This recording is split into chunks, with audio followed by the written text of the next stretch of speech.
searing memes tearing into Donald Trump have flooded social media following his disgraceful performance alongside Russian President Vladimir Putin in Helsinki. The US president was accused of being in Putin's pocket after the pair met at a historic summit on Wednesday. During a press conference following private talks that lasted more than 2 hours, Trump stunned the world with an answer to a question about Russian interference in the US election. He appeared to dismiss the conclusions reached by US intelligence agencies, instead seemingly taking Putin at his word that Russia didn't meddle in the election that saw him defeat Hillary Clinton. It prompted social media users to flood Twitter and Instagram with memes mocking Trump, many of them portraying him as a literal puppet being handled by Putin. One meme used a well-known picture of a shirtless Putin on horseback, editing in Trump behind him, while another played on the distracted boyfriend meme. A number of memes showed the US president as Putin's child, including one that showed him being walked on a leash by the Russian strongman.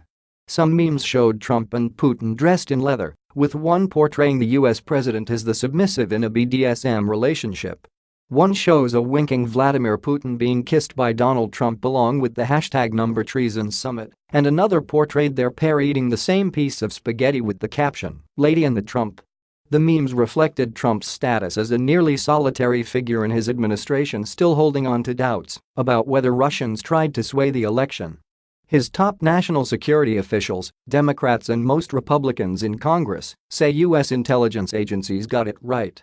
The special counsel's continuing Russia investigation has laid out a detailed trail of attempts and successes by Russians to steal Democratic Party and Hillary Clinton campaign communications and to leak embarrassing emails and documents. But at the joint press conference with Putin, Trump said they think it's Russia. "I have President Putin. He just said it's not Russia. I will say this, I don't see any reason why it would be.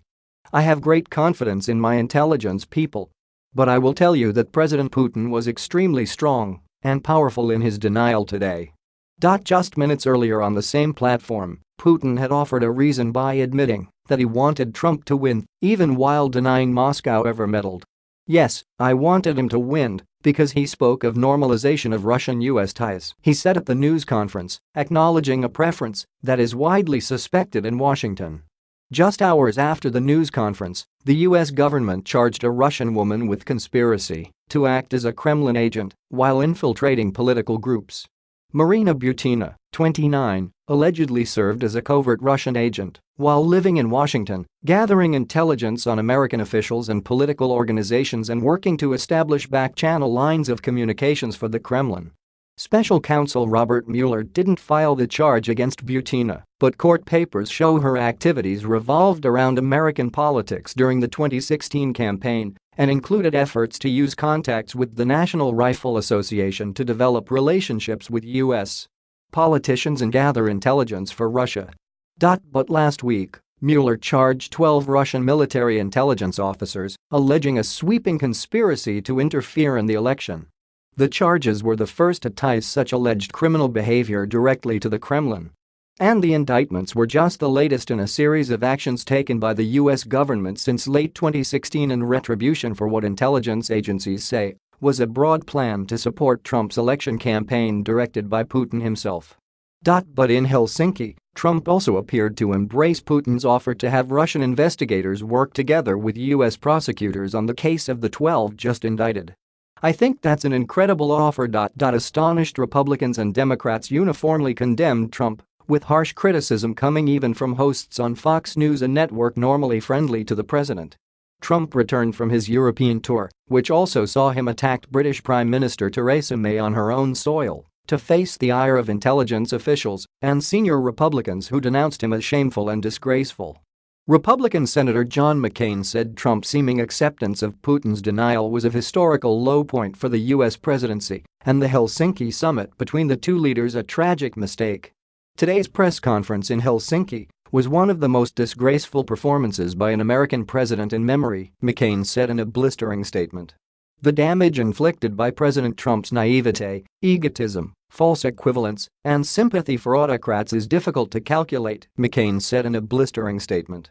No prior president has ever abased himself more abjectly before a tyrant. Taking direct issue with the president who appointed him, Director of National Intelligence Dan Coats said U.S. spy agencies have been clear and fact-based in their assessment that Moscow interfered in the presidential race 2 years ago. Coats added that Russia remains behind ongoing, pervasive efforts to undermine our democracy. The president must appreciate that Russia is not our ally, added Republican House Speaker Paul Ryan. There is no moral equivalence between the United States and Russia, which remains hostile to our most basic values and ideals, he said. Senior Republican Senator Lindsey Graham said Trump's answer on meddling will be seen by Russia as a sign of weakness. But determined to forge a personal bond with the Kremlin chief, Trump headed into the summit blaming the stupidity of his predecessors for plunging ties with Russia to their present low. Our relationship with Russia has never been worse thanks to many years of U.S. foolishness and stupidity and now, the rigged witch hunt, he wrote on Twitter before the meeting with Putin. This is shameful, said Senator Jeff Flake, a fellow Republican and staunch critic of the president. I never thought I would see the day when our American president would stand on the stage with the Russian president and place blame on the United States for Russian aggression. The language used by Democrats was much harsher, including accusations of treason. For the President of the United States to side with President Putin against American law enforcement, American defense officials, and American intelligence agencies is thoughtless, dangerous, and weak, said Chuck Schumer, the senior Democrat in the Senate. Democratic California Representative Jimmy Gomez added, to side with Putin over U.S. intelligence is disgusting. To fail to defend the U.S. is on the verge of treason. Congressman Adam Schiff, the senior Democrat on the House Intelligence Committee, said Trump had given Putin a green light to interfere in 2018. Democratic Senator Chris Murphy was blunter. This entire trip has just been one giant middle finger from President Trump to his own country. Just jaw-dropping, he wrote on Twitter. Coats' statement was seen as an uncommonly brusque pushback by the U.S. intelligence community against the White House. Retired spy chiefs were more direct, however. Coats' predecessor, James Clapper, called Trump's acquiescence to Putin an incredible capitulation, while former CIA chief John Brennan labeled it nothing short of treasonous.